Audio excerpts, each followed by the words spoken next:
अॼु असीं तव्हांखे मिलाईंदासीं सिंधियुनि जी मशहूरु लेखिका श्रीमती तारा मीरचंदाणी सां, जा पैदाइश आहे सिंधी अदबी मंडल जी, जंहिंजो रूह रवां हो प्रोफेसर M.U. मलकानी। हिन केतिरा ई नॉवल कहाणियूं लिखियूं आहिनि।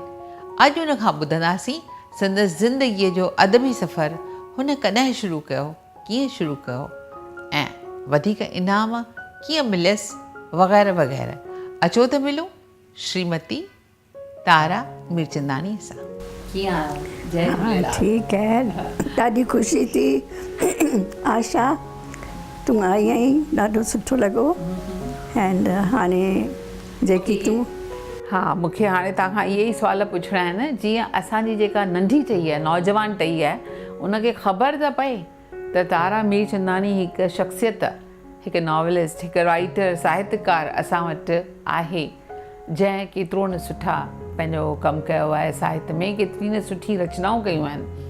इहा अफ़सोस जी ॻाल्हि आहे जो इहे ॻाल्हियूं सभिनी ताईं पहुचनि नथियूं। सो हिन नंढड़े इंटरव्यू ज़रिए असीं घटि में घटि माण्हुनि खे ॿुधाईंदासीं। त पहिरीं ताईं असांखे इहो ॿुधायो त तव्हां लिखणु कॾहिं शुरू कयो? मां मैट्रिक में हुअसि हैदराबाद सिंध में।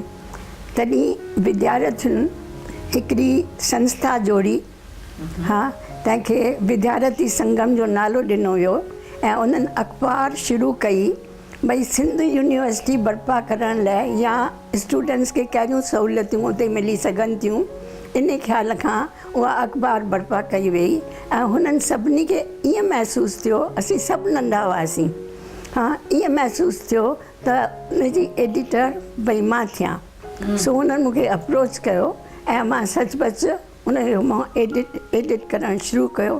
पर पोइ जल्दी विरहाङो थियो, सो असांखे इंडिया में अचिणो पियो। पहिरीं मां विद्यानगर में वियसि, गुजरात। तव्हां जॾहिं पार्टीशन थियो विरहाङे खां पोइ, तव्हांजी सॼी फैमिली, तव्हांजो सॼो कुटुंब हिते हलिया आयो, गुजरात में अची सेटल थियो ईअं?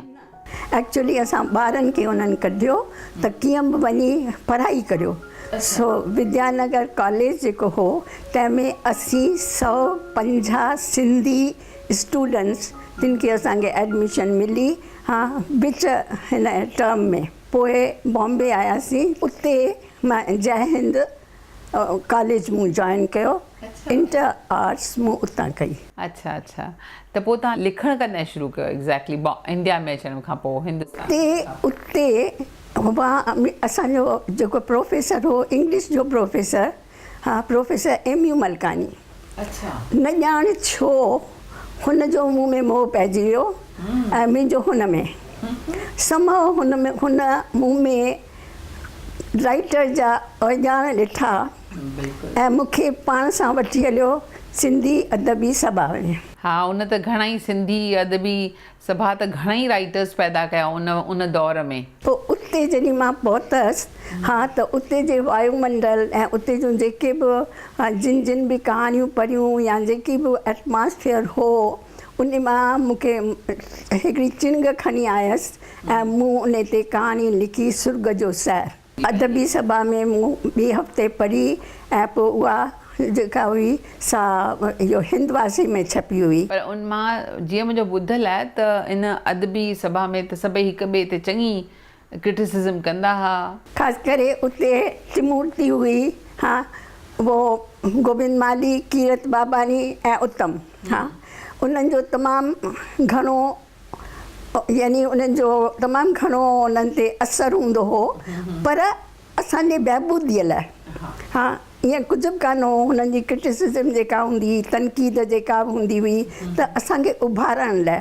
त मुंहिंजी पहिरीं स्टोरी ते हुननि खे भई सुर्ग जो सैर, महात्मा गांधी सां मिलणु, ही करणु, ऐं हुननि खे भाए कान पियो, हा, तॾहिं उत्तम तमामु हिकिड़ी तमामु नुक्तचीनी थोरी तिखी कई हुई।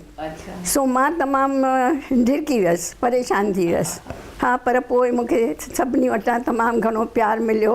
मोती प्रकाश हो ऐं दादा मलकानी, त चयो हिन जी ॿोली त ॾिसो, हुन जो तरीक़ो त ॾिसो, हा, त कहिड़े नमूने हुन स्टोरी लिखी आहे, हा। थीम खे खणी छो रुॻो पकिड़े वेठा आहियो, हा पोइ सम्झो हुननि जे उत्साहन ते पोइ मूं हिकिड़ी ॿी कहाणी लिखी हा पार्टीशन ते दीवार। अच्छा तॾहिं लालचंद अमर ॾनोमल बि उते हाज़िर हुआ ऐं उन्हनि मूंखे उहा स्टोरी ॿुधी चयो त हाणे मूंखे पक आहे त सिंधी ॿोली अमर रहंदी। त इहो तमामु वॾो कॉम्प्लीमेंट हो। मां बिना कंहिं थीम जे बि स्टोरी लिखी वठंदी हुअसि। सो हिकिड़े ॾींहुं रिहेबिलिटेशन फाइनेंस डिपार्टमेंट में मां कमु बि कंदी हुअसि। उते मुंहिंजी हिकिड़ी साहेड़ीअ मूंखे चैलेंज कयो। चई इहो थी नथो सघे जो बिना थीम जे कोई स्टोरी लिखी सघिजे। मूं उहा चैलेंज क़बूल कई ऐं चई चङो हरनाम संगह ते कहाणी लिखी ॾेखार। बसि पोइ चयो बसि ठीकु आहे। 4 भाउर, नंढड़ी 4 साले जो ॿारु, हा नंढड़ी हिकिड़ी भेण, हा उन ते कहाणी लिखी त भई उनखे हिकिड़ी डॉल हुननि वठी ॾिनी। हा सो हीअ डॉल खे एतिरो प्यारु कंदी हुई गुॾी, हा एॾो प्यारु कंदी हुई जो भाउर ई विसरी वियसि। त हुननि खे अची मज़ाक सुझो। सो हुननि छा कयो उन गुॾीअ खे भई हिकिड़ी अहिड़ो ईअं लेटाए उनखे बाहि ॾेई साड़े छॾियऊं ऐं चयूं हरनाम संगह हरनाम संगह। हा त भई उहो गुॾी मरी वई। हा पर उन छोकिरीअ खे ॿार खे एॾो शॉक लॻो जो भाउर उनखे वॾियूं गुॾियूं आणे ॾियनि, छा बि आणे ॾियनि, खिलोना आणे ॾियनि, पर बसि हिन हीअ जो सहमजी वई। सा बसि हाणे हिननि चयो त हाणे जॻह ई मटाए छॾियूं। हा सो अञा जॻह मटाइण जो सोचाऊं वेठे त ओचितो ई ओचितो जॻह पुरानी हुई, छित किरी ऐं उन में ॿारु दॿिजी वियो। हा न पर मां सची थी ॿुधायां, मूं जॾहिं दादा मलकानी खे पढ़ी ॿुधाई चई तूं अजीब छोकिरी आहीं। हा ऐं पुटु लिखंदी अचु तूं कीअं बि लिख, हा पर लिखंदी रहो। पर पोइ धीरे धीरे मूंखे पोइ थीम्स जी तलाश हूंदी हुई। अच्छा त पोइ तव्हांखे पहिरियों इनाम भला कॾहिं मिलियो इन्हनि अखाणियुनि वग़ैरह? पहिरियों नॉवल 90 में जॾहिं मुंहिंजो हथ जोगी छपियो मूंखे इनाम तॾहिं खां शुरू थिया। अच्छा तव्हांजे कुटुंब में केरु हो लिखण में, केरु लेखक हो जेको तव्हांखे आई हुजे इहा मन में प्रेरणा? एक्चुअली लेखक केरु कान हो, पर मुंहिंजो हिकिड़ो वॾो भाउ हूंदो हो, तंहिंखे ॻाल्हाइण जो पोइट्री सेखारण जो तरीक़ो ॾाढो हूंदो हो। ऐं ॿियो मूं ॾिठो त मुंहिंजी सिंधी ॿोली सभिनी खे ॾाढी वणंदी हुई। मां हमेशह पहिरियों नंबर ईंदी हुअसि सिंधीअ में। हा त सभिनी खे ॿोली ॾाढी वणंदी हुई। मां लेटर्स लिखंदी हुअसि कंहिंखे त उन्हनि खे तमामु सुठा लॻंदा हुआ। मज़मून लिखंदी हुअसि त मूंखे मार्कूं सुठियूं मिलंदियूं हुयूं।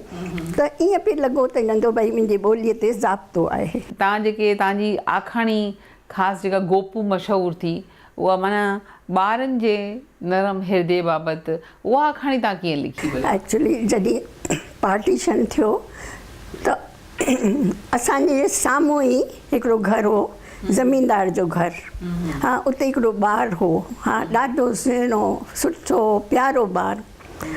पोइ बॉम्बे में हिकिड़े ॾींहुं लोकल ट्रेन में मूं उनखे चिथड़ियल कपिड़नि में ऐं हुनखे इहो खट मिठड़ा वठंदो विकिणंदो ॾिठो।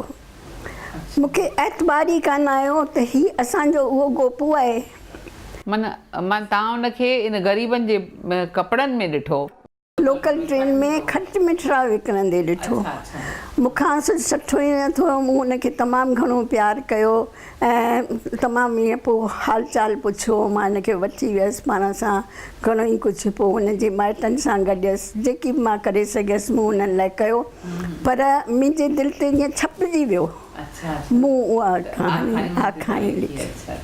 छा जो ॿार जे नाज़ुक मन जी ॻाल्हि हर को न सम्झी सघंदो, उहो सचुपचु कोमल हृदय वारो हिकिड़ी तव्हां जहिड़ी राइटर ई सम्झी सघे थी। बराबरि आहे। ऐं ॿी तव्हांजी आखाणी ॿी कहिड़ी मशहूरु थी जेका? एक्चुअली मां जॾहिं हुते बनारस में मां हुअसि, हा तॾहिं उते असीं भई सोशल वर्क कंदा हुआसीं। नाले त झंकार क्लब हुई। बनारस में कॾहिं विया ऐं छो विया हुते? माना एनी रीज़न? एक्चुअली 1950 में मुंहिंजी शादी मोती मीरचंदानी सां थी। अच्छा। हा, सो उहे उते सेटल्ड हुआ, सो तंहिं करे में तव्हांजो सहुरो घर थियो? हा, सो नेचुरली मां उते ई वियसि। बिल्कुलु। उते वियसि त हिते जी सॼी सुहिबत मुंहिंजी छुटी वई, पर उते मूंखे नई सुहिबत मिली कान।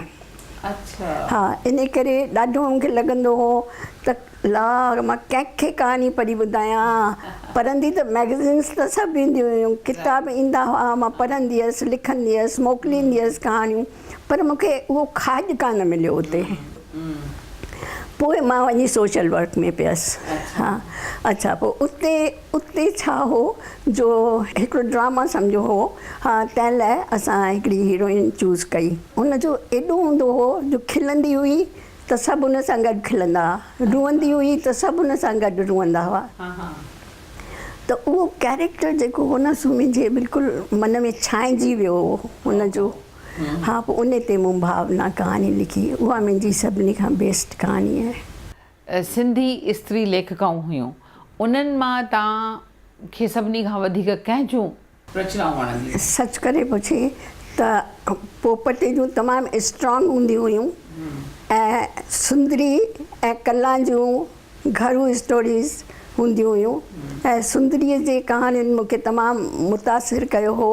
मां हुनखे तमामु चङी तरह कॾहिं कॾहिं त मां वटि हली वेंदी हुअसि, पंहिंजी कहाणी पढ़ी ॿुधाईंदी हुअसि। मां चवंदी हुअसि मूंखे हुनजे बारे में सलाह ॾे, ॿुधाए कीअं थी लॻई, त कॾहिं कॾहिं उत्तम बि मूंखे सलाह ॾींदो हो।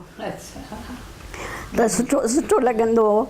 कला सां त मुंहिंजो हिकिड़ो पंहिंजो ॿियो हिकिड़ो रिश्तो हो जो मोती प्रकाश मुंहिंजो रखड़ी जो भाउ आहे, ऐं इन करे कला मूंखे तमामु घणी प्यारी आहे। प्यारे में प्यारी साहेड़ी कला आहे, त उन जी ममता जूं लहरुनि खां मां तमामु घणी मुतासिर हुअसि। एंड हूअं लिखण जे लाइ ॿिए कहिड़े लेखक तव्हां मुतासिर थिया? एक्चुअली मूंखे कृष्ण खटवाणी जो तमामु घणो वणंदियूं हुयूं, ऐं बाक़ी पढ़ियो मूं सभिनी खे आहे।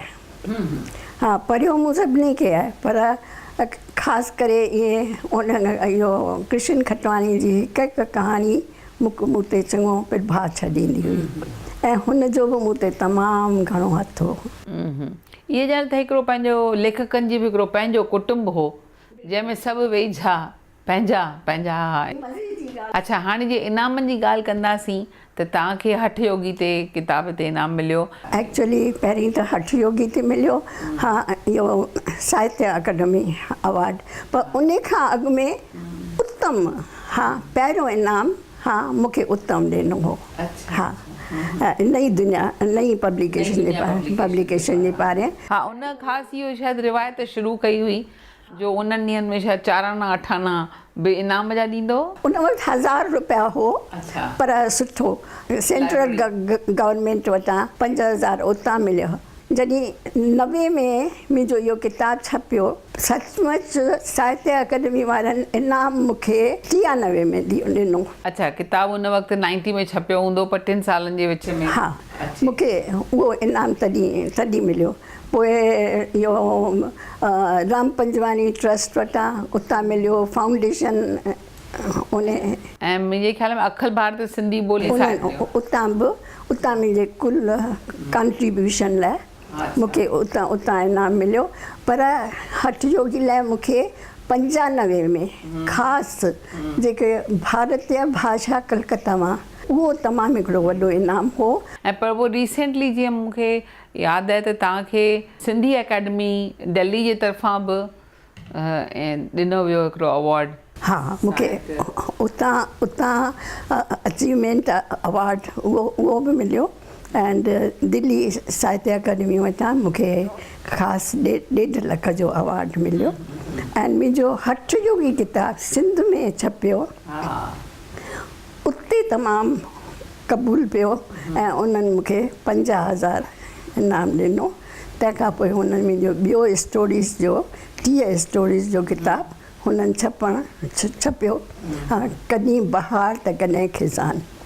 सिंध में जेके इनाम मिलनि था उहे हिकु तरह सां सिंध ऐं हिंद जे विच में जेका हिकु पुल आहे साहित्य जी, घटि में घटि त साहित्य जे द्वारा असीं गॾिजूं था।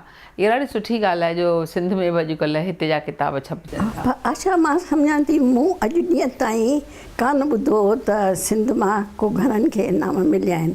हिकिड़ो मूंखे ऐं हिकिड़ो शेवकानी खे हीरो शेवकानी खे मिलियो। हितां वारा पाण ॾींदा आहिनि।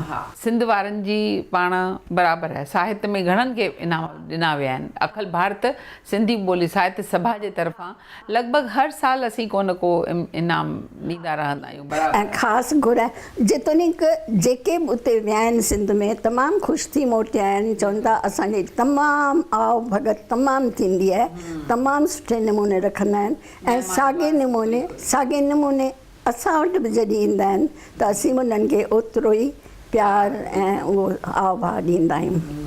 एंड पर तव्हांजे ख़्याल में असांजी जेका ॿोली आहे सिंधी ॿोली उन बाबति उन जे जियापे बाबति आईंदे बाबति तव्हांजा कहिड़ा ख़्याल आहिनि? भई चाहींदा त इहा आहे त अरबी लिपि हलंदी अचे, पर लॻे ईअं थो त अरबी लिपि न हली सघंदी। हा, देवनागरी लिपि हुजणु खपे जो अॼु जा ॿार उनखे पढ़नि। पर सुवाल इहो आहे त लिपि त ॿियो स्टेप आहे, पहिरियों स्टेप आहे त ॻाल्हाइणु। उन्हनि खे सिंधी अचण बि त खपे न। भई हाणे जे घर घर में सिंधी ॿोली असीं ॻाल्हाईंदा अचूं, हा त घटि में घटि ॻाल्हाइण जे करे ॿार जेके आहिनि अॼु जा ॿार पोइ ॿारनि जा ॿार इन तरह ॻाल्हाईंदा ईंदा। हा त ॾाढो सुठो थींदो। पर मूं ॾिठो आहे जीअं उल्हासनगर में, अजमेर में या अहिड़नि शहरनि में, गांधीधाम में हा वधीक सिंधी थी हले। ऐं सिंधी स्कूल पहिरीं त घणेई हुआ, पर आस्ते आस्ते बंदि थींदा विया आहिनि। हा, इहा ॾुख जहिड़ी ॻाल्हि आहे जेकॾहिं न थियनि। पर अॼुकल्ह ॾिसे थो त सिंधला जी ॾाढी कोशिशि में आहे। ऐं आशा तूं बि हेॾी कोशिशि वेठी करी, तूं कहिड़े नमूने पंहिंजा इहे सभु करे। हा न असांजी त इहा ई मर्ज़ी आहे त जे असांखे सिंधी चैनल हूंदो त ॿार सिंधी चैनल ते प्रोग्राम ॾिसंदा, उन्हनि में नओं उत्साह पैदा थींदो। उन्हनि खे बि ईअं दिलि थींदी त मां बि जेकर हिते एक्टिंग कयां, मां बि छो न एंकरिंग कयां। त असीं इन जे करे चऊं था त असांखे 24 कलाकनि जो चैनल गवर्नमेंट जे तरफ़ां मिलणु खपे। हा, इहा त तमामु सुठी ॻाल्हि थींदी।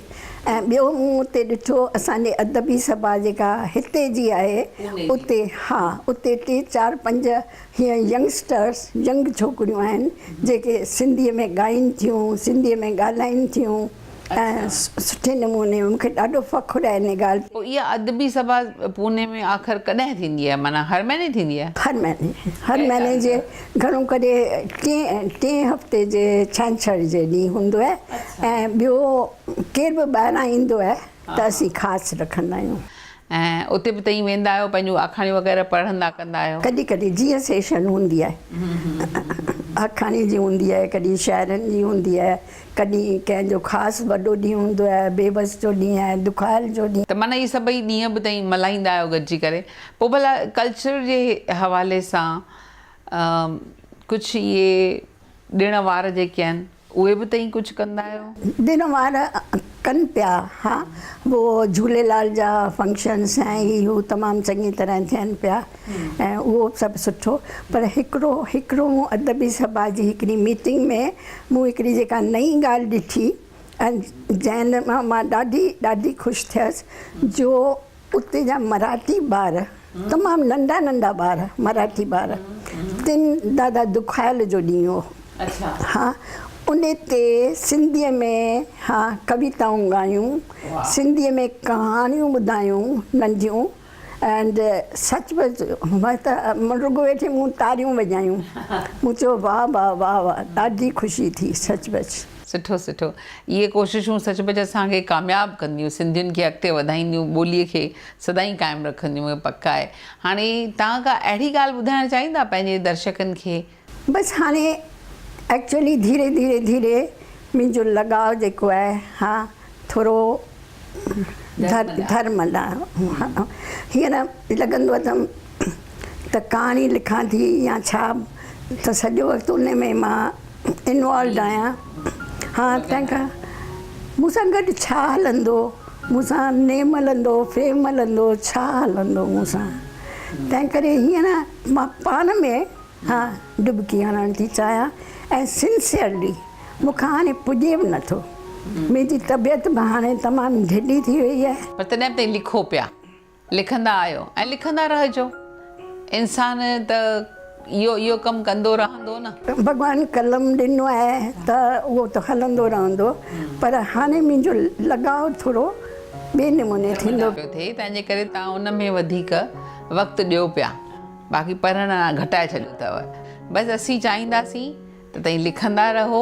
मुंहिंजे हाणे कहाणियुनि में चाहे नावलनि में बि हा घणो करे का न का अहिड़ो कैरेक्टर ईंदो जेको धर्मी लारे वारो हूंदो। ॾाढो सुठो। असीं चाहींदासीं ऐं असांजूं दुआऊं, सभिनी जूं दुआऊं तव्हां सां गॾु आहिनि त सुठी सिहत माणियो ऐं तव्हीं सदाईं ईअं टिड़ंदा रहो। महिरबानी महिरबानी तव्हां सभिनी जी। मूंखे सची मुची सिंधियुनि वटां हद प्यार मिलियो आहे। असीं सिंधी ॿोलीअ जे लाइ सभई गॾिजी का न का कोशिशि करियूं जीअं ॿोली सदाईं क़ाइमु हुजे, असांजी सुञाणप सदाईं क़ाइमु हुजे। ॾाढो सुठो लॻो तव्हां सां मिली। जय झूलेलाल। जय झूलेलाल।